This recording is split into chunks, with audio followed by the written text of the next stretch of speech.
शरीर सूख गया। बुढ़ापा क्या है? जंग लगा लोहा।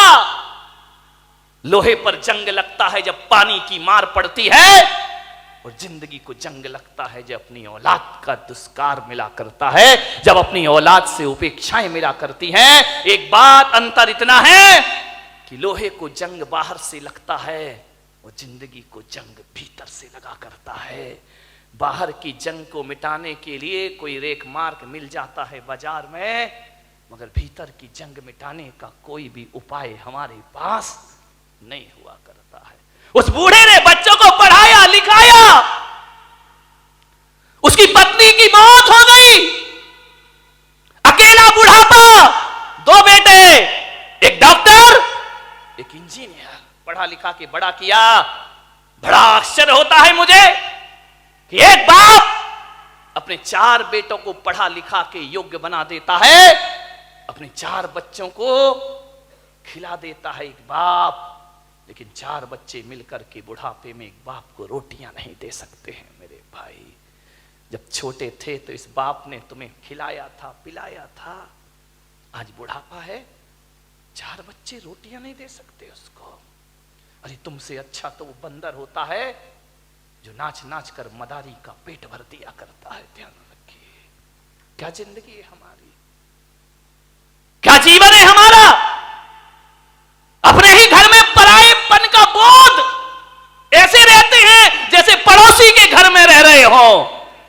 कल तक जहां हुकूमत चलती थी, आज 2 रोटी का भी इंतजार करना पड़ता है। मान्यवर, मां बाप अपने बच्चों की जुबान नहीं दे सकते किसी को।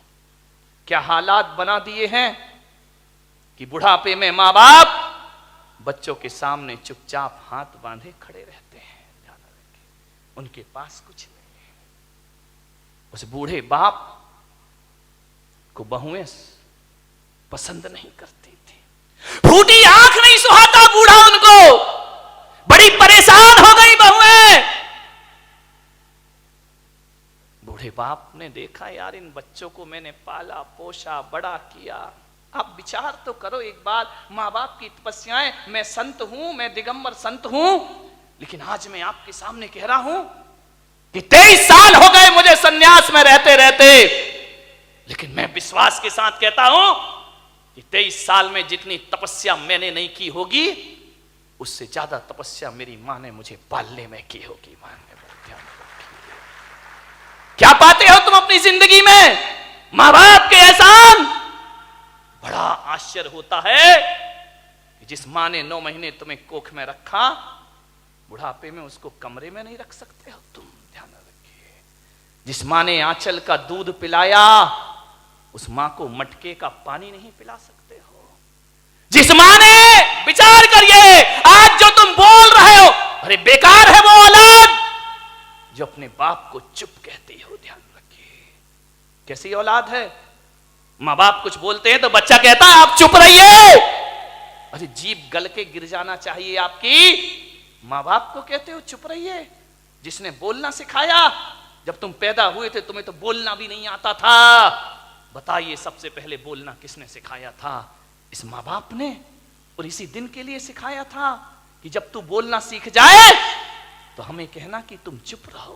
ध्यान रखिए मान्यवर, मां बाप के एहसानों से मुक्त नहीं हो सकते कभी। जब तुम्हें चलते नहीं बनता था ना, किसने चलना सिखाया था? बताइए, उंगली पकड़ के किसने चलना सिखाया था? इस मां ने सिखाया था, इस पिता ने सिखाया था। ये तुम्हारे लिए घोड़ा बना था, तुम उसकी पीठ पर सवार हुए थे। कितना खुश होता था वो बाप जब तुम पहली बार चलना सीखे थे। चलते थे, गिर जाते थे, चलते थे, जैसे ही गिरने लगते थे पापा आकर पकड़ लिया करते थे। एक बात तो बता दो, युवाओं से मेरा निवेदन है, जब तुमसे चलते नहीं बनता था तो माँ बाप ने उंगली पकड़ी थी, और आज उनसे चलते नहीं बनता तो तुम उनका हाथ नहीं पकड़ सकते हो। तुम्हें उनका हाथ पकड़ने में शर्म आती है, तुम्हें गाड़ी में बिठा के मंदिर ले जाने में शर्म आती है, तुम्हें शर्म आती है अपने माँ बाप को सहारा देने में। वाह रे इंसान, विचार करिए। याद है तुम्हें जब बचपन में स्कूल जाते थे तो माँ क्या करती थी? तुम्हारे टिफिन में 2 रोटी रखती थी। बेटा पढ़ाई भी करना, भूख लगे तो ये रोटियां खा लेना। स्कूल में रहने के बाद भी माँ तुम्हारा ख्याल रखती थी। और जब स्कूल जाते थे तो माँ पिता 1 रुपया 2 रुपया तुम्हारी जेब में डाल दिया करता था। विचार करो आप कि जिस माँ ने टिफिन में 2 रोटियां रखी हैं, बुढ़ापे में आज उस माँ की थाली में 2 रोटी नहीं है। और जिस बाप ने जेब में पैसे डाले थे, आज वो बाप बिना पैसे के घर में जिंदगी जी रहा है। एक एक पैसे को तरसता है, उसे शर्म आती है अपनी औलाद से पैसा मांगने में। एक बात तो बता दो, युवाओं से मेरा निवेदन है कि बचपन में तुमने पिता की जेब से पैसे निकाले थे तो पिता तो गुस्सा नहीं हुए थे ना? पिता तो सोचते थे बच्चा है, निकाल लिया, खर्च करेगा, कोई बात नहीं है। बचपन में पिता के जेब से पैसे निकालते तब पिता को गुस्सा नहीं आया। और आज बुढ़ापे में बाप यदि तुम्हारी जेब से पैसा निकाले तो तुम्हें गुस्सा क्यों आता है? मैं आपसे पूछना चाहता हूं, युवाओं से मेरा प्रश्न है, आज आपको गुस्सा क्यों आता है? आज पिता को इजाजत क्यों लेना पड़ती है? एक बात आपसे निवेदन करने जा रहा हूं, मान्यवर, जब तुम छोटे थे ना, ये वही बाप है, तुम्हारे घर में एक चिड़िया आती थी। तुम बचपन में छोटे में पूछते थे पापा ये क्या है? पापा कहते थे बेटा चिड़िया है। फिर थोड़ी देर बाद चिड़िया आती थी, पापा ये क्या है? बेटा ये चिड़िया है। फिर चिड़िया आई, पापा ये क्या है? तुमने 10 बार पूछा, बाप ने 10 बार बताया बेटा ये चिड़िया है।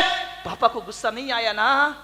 और जब बुढ़ापे में एक बाप किसी बात को 2 बार पूछ लेता है तो आप कहते हो तुम्हें एक बार का समझ में नहीं आता है, बार बार पूछते रहते हो। कितनी बार समझाऊं तुमको? बताओ, तुमने 10 बार पूछा तो पापा ने गुस्सा नहीं किया, आज पापा ने 2 बार पूछ लिया तो तुमको गुस्सा आ गया। तुम कहते हो कि माँ बाप जिद करते हैं, बुढ़ापे में परेशान करते हैं। तुमने भी बहुत जिद की थी जब तुम अपने माँ बाप के साथ बाजार गए थे, खिलौने के लिए मचल गए थे, पापा यही खिलौना लूंगा, पापा के पास पैसे नहीं थे, पापा मुझे यही वाला चाहिए। सोचिए, आप विचार करिए, बाप के पास कुछ नहीं था, तुमने डिमांड की, तुमने जिद की, तुम भी तो सड़क पर मचल गए थे, बाजार में रोने लगे थे, तब पापा को गुस्सा नहीं आया। और आज माँ बाप थोड़ी सी जिद कर ले, तुमको गुस्सा आ जाता है। किस काम की जिंदगी है ये तुम्हारी? मान्यवर, विचार करिए, तुमने कितना परेशान किया है माँ बाप को। उस परेशानी का यदि 1% भी चुका सको तो माँ बाप खुशी से अपनी जिंदगी जी लेंगे। मेरे भाई, मैं आपसे निवेदन करता हूं, माँ बाप का सम्मान ना कर सको कोई बात नहीं है, ज्यादा उनका मान प्रतिष्ठा ना दे सको कोई बात नहीं, लेकिन मेरा आपसे आज एक निवेदन है, इज्जत ना दे सको कोई बात नहीं, मगर ऐसा तो करो कि माँ बाप इज्जत से उस घर में रह सके, ध्यान रखे। इतना तो कर सकते हो ना कि सम्मान की जिंदगी जी सके। वो क्या करते हम माँ बाप के लिए? स्वामी विवेकानंद बहुत बड़े संत हुए, अमेरिका गए, उन्होंने अपना भाषण दिया, प्रवचन दिया, मां पर बहुत अच्छा बोलते थे। वो कहते थे मां से अच्छा कुछ नहीं होता, मां से बड़ा कोई धर्म नहीं होता है, पिता से बड़ा कोई धर्म नहीं होता, कोई कर्तव्य नहीं होता हमारा। विवेकानंद से किसी जिज्ञासु ने पूछ लिया, आप मां की इतनी महिमा गाते हैं, मां में ऐसा क्या है? धरती पर आए हैं तो मां तो मिलेगी मिलेगी, इसमें कौन सा एहसान? और हर मां बाप पाल पोस के बड़ा करते हैं, कोई बड़ा काम नहीं कर दिया उन्होंने। धरती पर आओगे तो मां बाप तो मिलेंगे ही मिलेंगे। विवेकानंद ने कहा, यह प्रश्न कोई भारत का आदमी पूछ रहा है कि मां में ऐसा क्या है? स्वामी विवेकानंद ने उसे बुलाया कि इधर आओ। वो एक साफा बांधते थे, उन्होंने अपनी पगड़ी खोली, बोले इसे पकड़ो। उसने कहा स्वामी जी ये क्या है? बोले पकड़ो। उसने पकड़ा। स्वामी विवेकानंद ने कहा कि जाओ मेरी सभागृह के बाहर 1 किलो का पत्थर पड़ा है, उसे उठा के लाओ। बोले स्वामी जी मुझे प्रश्न का उत्तर चाहिए, ये पत्थर अत्थर में से नहीं उठेगा। बोले देख, मां बाप के संदेह में उठा हुआ प्रश्न किसी पत्थर से कम नहीं हुआ करता है। और पत्थर का जवाब स्वामी विवेकानंद नहीं देते, पत्थर का जवाब पत्थर ही दिया करता है। जाओ और पत्थर उठा के लाओ। वो पत्थर उठा के लाया, स्वामी जी ने कहा अपने पेट में बांध, और बांध करके पूरे नगर के 3 चक्कर लगा के आ। बोले ऐसा नहीं हो सकता। बोले क्यों नहीं हो सकता है? बोले मुझे उत्तर चाहिए। बोले उत्तर मैं नहीं दूंगा, उत्तर पत्थर देगा। मां बाप के खिलाफ उठा प्रश्न पत्थर है, उत्तर भी पत्थर ही देगा। जाओ। उसने बांधा पूरे परिक्रमा। बोले थोड़ी देर बांधा फिर छोड़ दिया। बोले मेरे से नहीं होगा ये। बोले क्यों? बोले स्वामी जी आप इतने बड़े विद्वान हैं, मनीषी हैं, ज्ञानी हैं, मैं पेट में पत्थर बांध के घूमूंगा तो लोग हंसेंगे, मेरा मजाक बनेंगे, मुझे अच्छा नहीं लगेगा, मुझे शर्म आती है। तो स्वामी विवेकानंद ने कहा उत्तर मिल गया। बोले ये कोई उत्तर है क्या? बोले यही उत्तर है। जब तुझे 1 किलो का पत्थर बांध के घूमने में शर्म आती है, बोल तेरी मां 9 महीने तुझे पेट में रखकर कैसे घूमी होगी, उसे शर्म नहीं आई होगी, और आज तुझे शर्म आई और तूने पत्थर फेंक दिया। अरे मूर्ख, यदि तेरी मां को शर्म आती हो तुझे कोख से निकाल कर फेंक देती तो आज मेरी सभा में प्रश्न पूछने की औकात तेरी नहीं होती। इस ध्यान रखिए, ये मां बाप का उपकार हुआ करता, ये मां बाप की बदौलत है।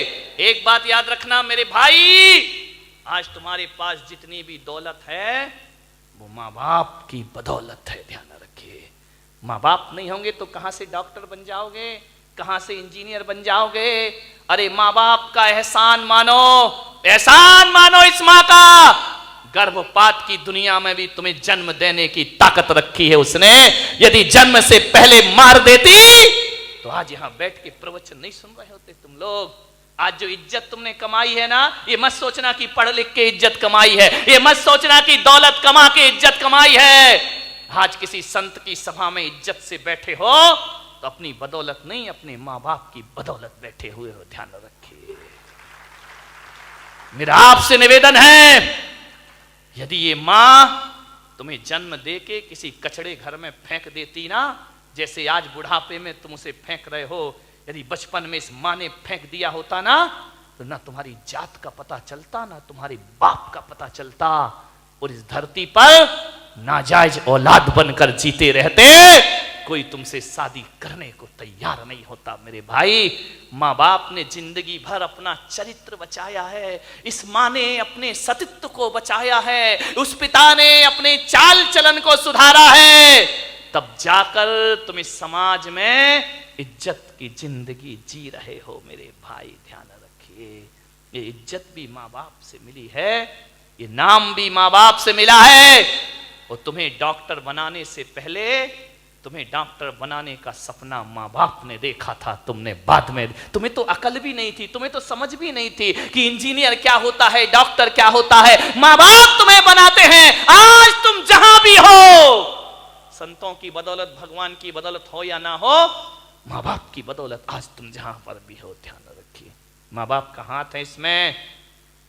बूढ़ा दुखी हो गया, बहुएं पसंद नहीं करती, घर जाता बूढ़ा तो ऐसा लगता जैसे किसी जेल में प्रवेश कर रहा हो। पत्नी भी नहीं, फोटो लगी है पत्नी की, लेटा हुआ है पलंग पर, कभी पत्नी को देखता है, कभी अपने आप को देखता है। रात कटती है करवट में, पता नहीं चलता कितनी लंबी रात है। यूं तो अमावस 15 दिन में एक बार आती है, लेकिन उस बूढ़े की जिंदगी में तो अमावस ही अमावस थी, पूर्णिमा तो कभी आ ही नहीं पाई।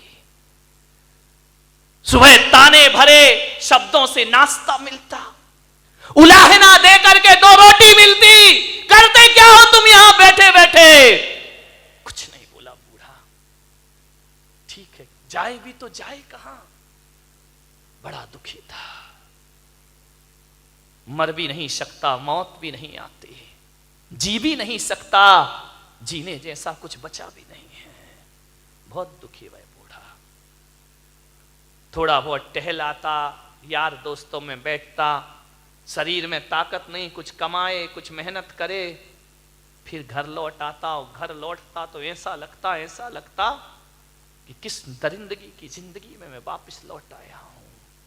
कोई ढंग से बात नहीं करता, बेटे के पास टाइम नहीं, वो क्लिनिक से आता, वो साइड से आता नहाता धोता, टीवी के सामने बैठ जा, बूढ़े बाप से कोई कुछ नहीं पूछता। मैं युवाओं से निवेदन करूंगा, बूढ़े माँ बाप को बुढ़ापे में कुछ नहीं चाहिए, कुछ नहीं चाहिए। कोई बूढ़े माँ बाप नहीं कहेंगे अच्छा कमरा दो, अच्छा बंगला दो, गाड़ी दो, मोटर दो, अच्छा खाना दो, कोई माँ बाप नहीं। आपसे निवेदन है, जब कोई बेटा विदेश जाता है ना घूमने के लिए, पढ़ने के लिए, यदि वो पत्नी से पूछता है क्या लेकर आऊं, पत्नी कहती मेरे लिए हार लेकर आना। बच्चे से पूछता बेटा तेरे लिए क्या लेके आऊं, वो कहता है मोबाइल लेके आना। बहन से पूछता है तेरे लिए क्या लेकर आऊं, वो कहती अच्छे से सूट लेकर के आना। लेकिन जब मां से पूछता है मां मैं विदेश जा रहा हूं, बता तेरे लिए क्या लेकर आऊं, तो मां कहती मेरे पास सब कुछ है मेरे बच्चे, कुछ लाए या ना लाए, मेरा लाल तू वापिस आ जाए, इससे बड़ा उपहार मेरे लिए दुनिया में कोई दूसरा नहीं। एक मां है जो केवल तुम्हें चाहती है, तुम्हें बस, बाकी सारे रिश्ते तो तुमसे कुछ चाहते हैं। ध्यान रखिए, तुम्हें चाहने वाला कौन है? मान्यवर, क्या चाहिए एक बूढ़े मां बाप को? पत्नी डिमांड कर सकती है साड़ी की, आभूषण की, मां बाप तो नहीं करते। कोई उन्हें अच्छा पहनना नहीं चाहिए, उन्हें अच्छा कपड़ा नहीं चाहिए, उन्हें तो सब जीवन जी लिया है। ध्यान रखना, लड़कों से मेरा निवेदन है, बूढ़े माँ बाप को केवल प्रेम के 2 शब्द चाहिए। रूखी रोटी दे देना, ऑफिस से दुकान से जब भी लौटो 2 मिनट अपने माँ बाप के पास जरूर बैठना, उनका हाल चाल पूछ लेना, समस्या का समाधान कर पाओ या ना कर पाओ 2 शब्द प्यार के बोलना कि पापा जी कोई तकलीफ तो नहीं है ना, कोई कष्ट तो नहीं है ना, आपकी तबीयत ठीक है ना, बस इतना बोल दो। ध्यान रखिए, कुछ नहीं चाहिए माँ बाप को। एक माँ को इतना ही तो सुनना है कि माँ से इतना बोल दे बेटा कि मम्मी तू ठीक है ना।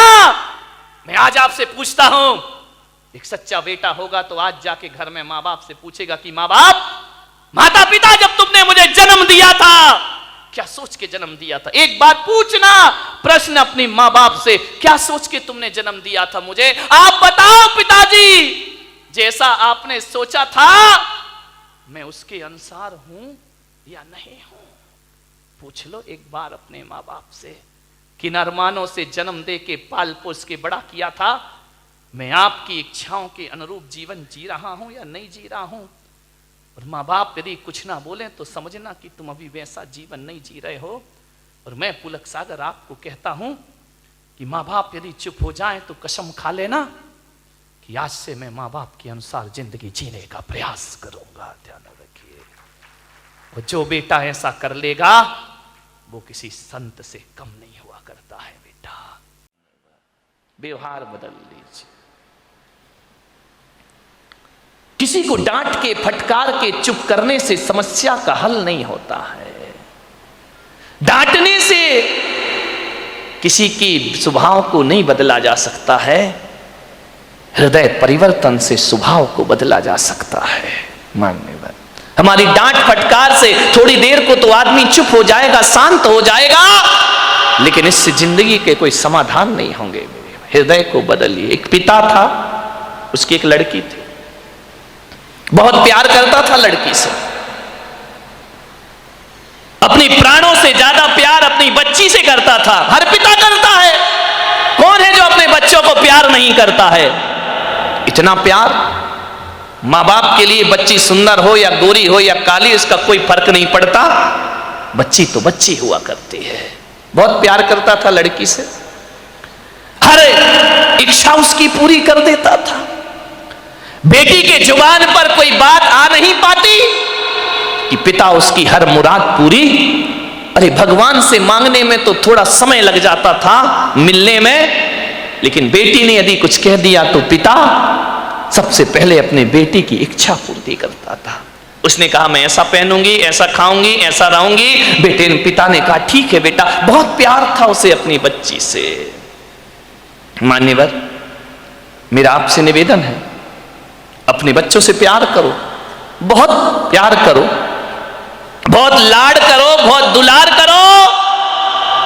लेकिन पुलक सागर की एक बात याद रखना कि इतना प्यार मत करना कि उसका भविष्य खतरे में पड़ जाए। ध्यान रखिए, इतना भी लाड़ प्यार मत करो क्योंकि तुम्हारी बेटी को पढ़ो दूसरों के घरों में जाना है। एक बात याद रखना, कितना भी लाड़ प्यार कर लेना लेकिन बेटियों के स्वभाव पे ध्यान जरूर देना।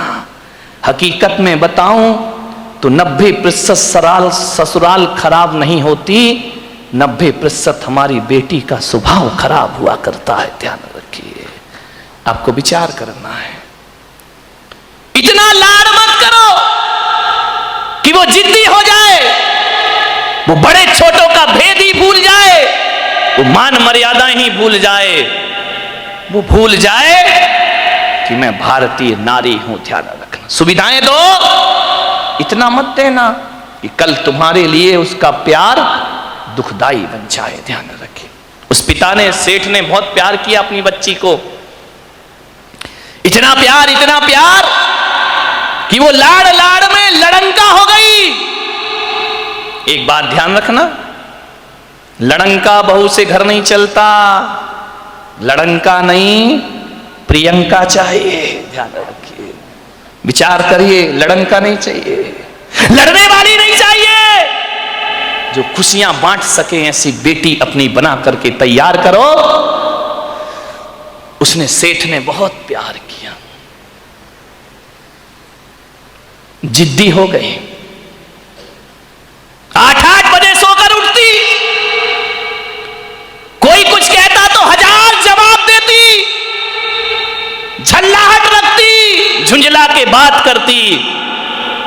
एक बात याद रखना बेटियों, ये तुम्हारा झुंझलाना, ये तुम्हारा गुस्सा होना, ये तुम्हारा खींचना मां बाप तो बर्दाश्त कर लेंगे, लेकिन ससुराल बर्दाश्त करने वाली नहीं है। ध्यान रखना, मां बाप तो जवाब सुन लेंगे, लेकिन जब विवाह करके ससुराल जाओगी तो तुम्हारी कमियों को पीहर में तो बर्दाश्त किया जा सकता है, लेकिन तुम्हारे गलत स्वभाव को ससुराल में बर्दाश्त नहीं किया जा सकता है। ध्यान रखिए, बहुत संभल के जीना है अपनी जिंदगी को। अहंकारी हो गई लड़की, घमंडी हो गई लड़की, मां समझाती कि देखो तुम ये करते क्या हो, कितनी अकड़ में जीने लगी है, कितना ईगो हो गया इसको, फटफट जवाब देती है। पिता ने कहा बच्ची है, ठीक हो जाएगी। ना बाबा, बच्ची समझ के मत छोड़िए, आपका ये प्यार, आपकी ये ढील उस बच्ची का जीवन भर। मैं विचार करता हूं, आपसे बात करता हूं, एक निवेदन करता हूं बड़ी विनम्रता के साथ कि आज बच्ची की हर डिमांड पूरी करके आप थोड़ी देर को तो खुश हो जाओगे, लेकिन ये आदत यदि बच्ची को लग गई तो जिंदगी भर तुम्हें आंसू बहाना पड़ेंगे। ध्यान रखिए, लड़की को पालना किसी संत की साधना से कम तपस्या नहीं हुआ करती है। मान्यवर, बड़ी हो गई, पिता ने कहा कि अब ये बड़ी हो गई है, और जब बड़ी हो जाए तो माँ बाप को एक ही चिंता रहती है कि मेरी बच्ची का घर बस जाए, मेरी बेटी के हाथ पीले हो जाएं, तो हम इस जिम्मेदारी से मुक्त हो जाएं। शादी कर दी पिता ने एक अच्छे घर में, शादी हो गई, विवाह हो गया, चली गई ससुराल। 8 दिन भी नहीं हुए, फोन आ गया पिता के पास, पिताजी। हाँ बेटा बोल, कैसी है? अरे कैसी हूं, मर रही हूं मैं यहाँ पे। मर रही है? ऐसा 8 दिन में तेरा ये हाल हो गया? बोले मैं इस घर में 1 मिनट नहीं रह सकती हूँ, इसी वक्त मुझे आइए लेकर के चलिए, मैं इस नरक में नहीं जी सकती हूँ। पिता ने कहा यार 8 दिन में ऐसा क्या हो गया? अरे बोले सब बेकार है, यदि मुझे जिंदा देखना चाहते हो इसी वक्त आ जाओ, जैसे हो वैसे आके मुझे ले जाइए। बाप ने कहा, यार मैंने तो इतना अच्छा घर देखा था, इतना दहेज दिया था, सब कुछ दिया था, उसके बाद इतनी अच्छी शादी की, पूरे नगर में ऐसी शादी कोई नहीं कर सकता है, 8 दिन में ये क्या? बेटी ने कहा, मैं फोन रख रही हूं, जल्दी आओ वापिस, मुझे ले चलो यहां से, नहीं तो बेटी का मुंह नहीं देख पाओगे। लाचार पिता। ध्यान रखना, लड़की का बाप बनना कोई बच्चों का खेल नहीं हुआ करता मेरे भाई। लाचार था वो पिता, क्या करता? एक तरफ तो बच्ची का प्रेम है, 8 दिन हुए चला गया ससुराल में लड़की की। जैसे ही गया, किसी ने जय जिनेन्द्र भी नहीं किया, किसी ने राम राम भी नहीं की, किसी ने इतना भी नहीं कहा कि समधी जी आइए पधारिए। लड़की के ससुर अपनी जगह चले गए, दामाद बाजू से निकल गया, देवर ने कुछ नहीं बोला। उसने देखा, यार 8 दिन की शादी में ये शमशानी माहौल है यहां का, किसी ने कुछ नहीं बोला। घर में गया, बेटी के पास कमरे में। एक बात याद रखना, एक बेटी के गलत व्यवहार से तुम्हारी ही ससुराल में तुम्हारे माँ बाप का अपमान हुआ करता है, ध्यान रखिए। और यदि व्यवहार अच्छा रखती तो 4 लोग उनके स्वागत में खड़े रहते, कहते कि धन्य हो, आपने ऐसी पुत्री को जन्म दिया है, ध्यान रखिए।